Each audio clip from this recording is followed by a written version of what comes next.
ये सिर्फ एक युद्ध की कहानी नहीं, ये एक युग के बदलने की कहानी है, जहाँ हर कदम, हर निर्णय भाग्य को एक नया मोड़ देता है। नमस्कार दोस्तों, मैं आपको सिर्फ एक कहानी नहीं, बल्कि एक ऐसी यात्रा पर ले जाना चाहती हूँ, जो समय से परे है। आइए मेरे साथ इस कहानी की शुरुआत करते हैं।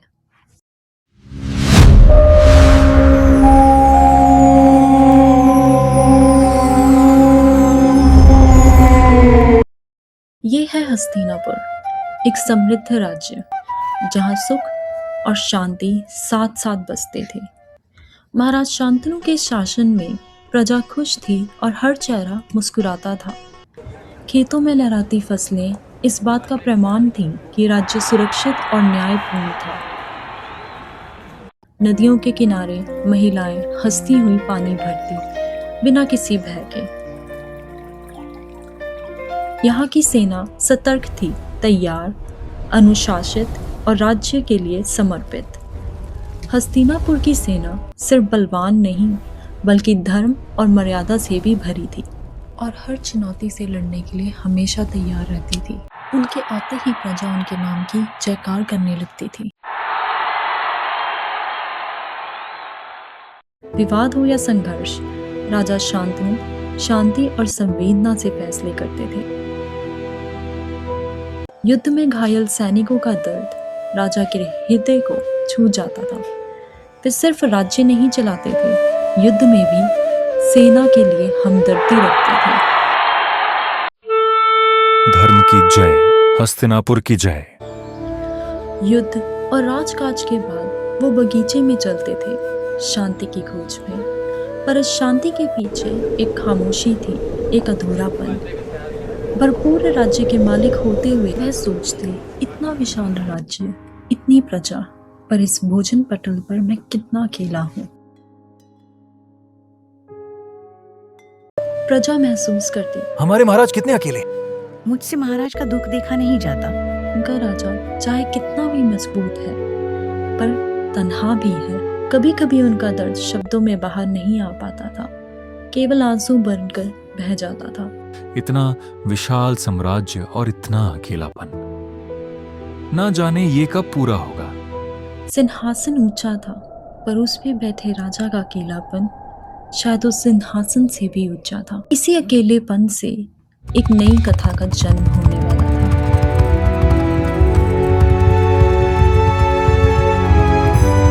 अपनी तन्हाई से दूर जाने के लिए महाराज शांतनु अपने घोड़े पर जंगल की ओर निकल पड़े। जंगल के किनारे पर पहुंचकर राजा घोड़े से उतरे। हरियाली के बीच उनके चारों ओर प्रकृति थी, पर फिर भी राजा खुद को बहुत ही अकेला महसूस कर रहे थे। राजा शांतनु गंगा नदी के तट पर जाकर नदी को एकचित्त होकर देखते रहे। तभी अचानक गंगा की धारा से एक दिव्य अलौकिक स्त्री प्रकट हुई।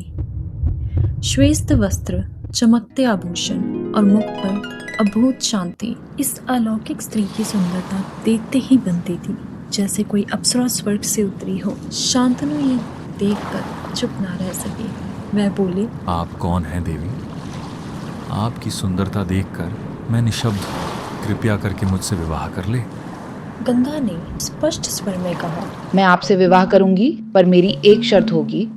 आप कभी भी मुझसे किसी भी तरह का कोई भी प्रश्न नहीं करेंगे। आप मेरे से मेरी पहचान को लेकर भी किसी भी तरह का प्रश्न नहीं करेंगे, और ना ही मेरे कर्मों को लेकर कोई प्रश्न करेंगे। जिस दिन आपने मुझसे कोई प्रश्न किया, मैं तुरंत आपका त्याग कर दूंगी। बताइए, क्या आप अब भी मुझसे विवाह करेंगे? गंगा की असली पहचान जाने बिना ही उनकी सुंदरता और शब्दों से मोहित होकर महाराज शांतनु ने बिना सोचे ही उनकी इस शर्त को स्वीकार कर लिया। राजा शांतनु और माँ गंगा का विवाह बहुत ही अलग था। यह विवाह अग्नि और मंत्रों का नहीं था, ये दो आत्माओं के बीच में लिया हुआ एक पवित्र वचन था। दरअसल महाराजा शांतनु और गंगा के बीच में पिछले जन्म का एक रिश्ता था। इस कहानी को समझने के लिए आइए जानते हैं शांतनु और गंगा के पिछले जन्म और ब्रह्मा जी के श्राप की रहस्यमयी कहानी।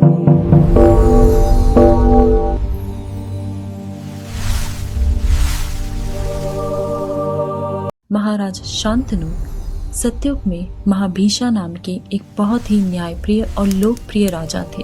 ये इतने पवित्र और पुण्य कर्मों के राजा थे कि इन्हें जीवित रहते ही ब्रह्मलोक में स्थान मिला था।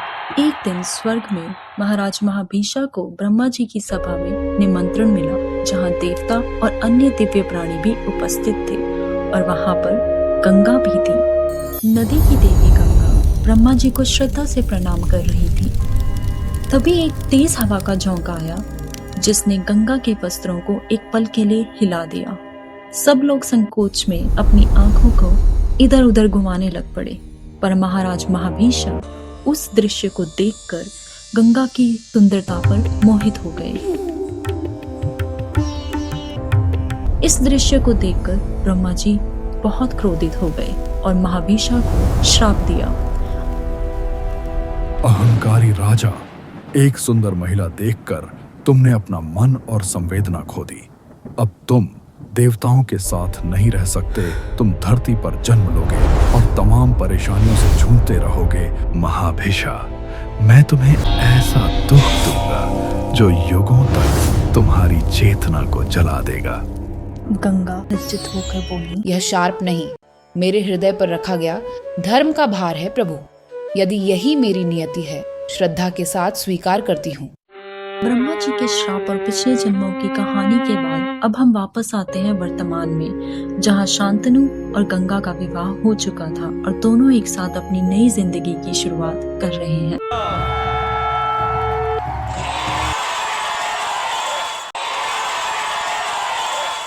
महाराज शांतनु और गंगा के प्रथम पुत्र का जन्म हुआ। राज्य में अत्यंत खुशी थी। महाराज भी बहुत खुश थे।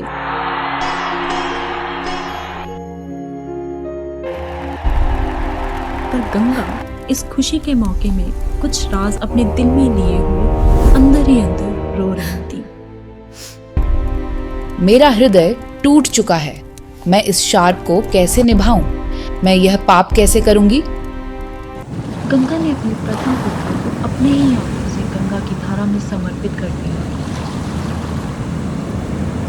महाराज, आपने मुझसे वचन लिया था मुझसे प्रश्न न करने का।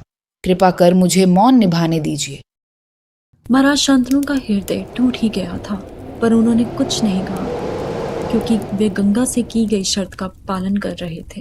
हर बार गंगा का दिल टूटता रहा और उन्हें राजा शांतनु का दुख भी मौन की तरह सहना पड़ा। टूट चुका हूं। ना जाने गंगा मुझे किस बात का दंड दे रही है। बहुत हुआ, मैं गंगा से अब पूछूंगा कि वो ऐसा क्यों कर रही है। पर कोई फायदा नहीं। गंगा ब्रह्मा के श्राप से बंधी हुई थी। सब जानते हुए भी मौन रहने को विवश थी। गंगा के हर कर्म के साथ राजा शांतनु का हृदय टूटता गया और उनके बीच की दूरी हर दिन बढ़ती जा रही थी। श्राप से मुक्ति पाने के लिए हवन किए गए, परंतु नियति का लिखा आखिर कौन टाल चुका है। समय के साथ उनके प्रेम पर दुख की छाया गहराने लगी। मौन ने शब्दों की जगह ले ली। श्राप को निभाते निभाते गंगा का अपना हृदय सूना ही पड़ चुका था। राज्य के मंत्री और समाज के गुणी लोग चिंतित हो उठे और राजा से प्रार्थना करने लगे कि वह कुछ करें। महाराज, रानी से इस रहस्य का उत्तर पूछना ही होगा।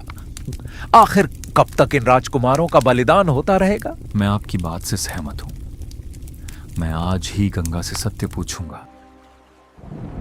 आखिरकार वह क्षण भी आ ही गया जब राजा शांतनु का धैर्य टूट गया और उन्होंने पूछा,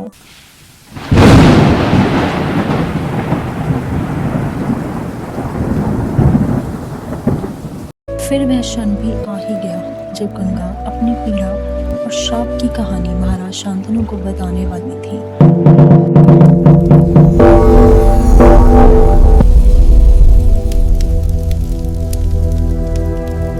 ब्रह्मा जी का श्राप गंगा के भाग्य में लिखा था, पर उसमें एक दिव्य व्यवस्था भी थी। वह धरती पर 8 वसुओं की माता बनेगी, क्योंकि वह वसु मोक्ष की प्राप्ति गंगा के माध्यम से करना चाहते थे और उन्होंने गंगा को अपने माता के रूप में चुना था। यह 8 वसु, जिनके नाम थे अनल, अनिल, सोम, अहस, धरा, ध्रुव, प्रत्यूष और प्रभास, ये प्रकृति के तत्व थे। अग्नि, वायु, चंद्र, आकाश और धरती के प्रतीक।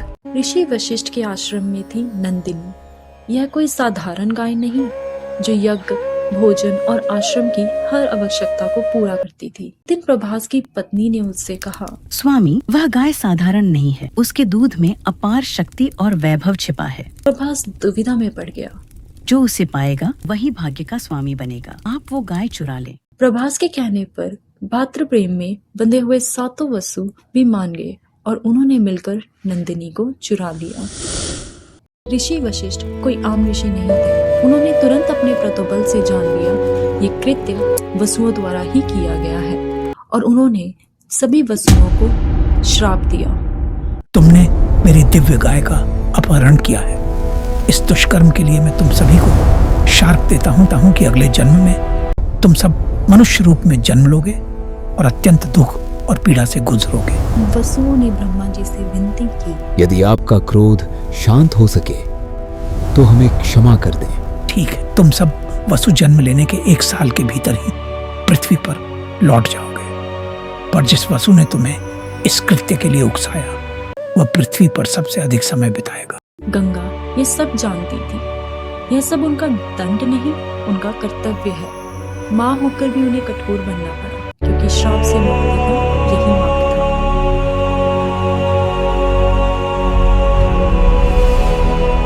हर बार गंगा का दिल टूटता रहा और उन्हें राजा शांतनु का दुख भी मौन की तरह सहना पड़ा। यह प्रेम नहीं था, ये भाग्य था जिसे गंगा को पूरा करना ही था। मैंने तुम्हें रोका नहीं क्योंकि प्रेम में विश्वास था अब, और आज समझ आया कि तुम्हारा मौन भी एक व्रत था। यह केवल प्रेम नहीं था, यह वह नियति थी जिसे निभाने के लिए हमें एक दूसरे से मिलना पड़ा। और आज समझ आया कि तुम्हारा मौन भी एक व्रत था। तुम्हारे हाथों में क्रूरता नहीं थी बल्कि नियति का आदेश था। यह पुत्र अन्य संतानों जैसा नहीं है। इसके जन्म के साथ शार्प नहीं, एक महान उद्देश्य है। इसे संभालिए। यह वह क्षण था जब गंगा को अपने श्राप से मुक्ति मिली। उन्होंने धरती से प्रस्थान किया। अब सामने है वह बालक जो भविष्य में भीष्म पितामह बनेगा, जिसके जन्म के साथ एक नियति जुड़ी हुई है। वह जानने के लिए बनिए रहिए मेरे साथ इस महान गाथा की कहानी में।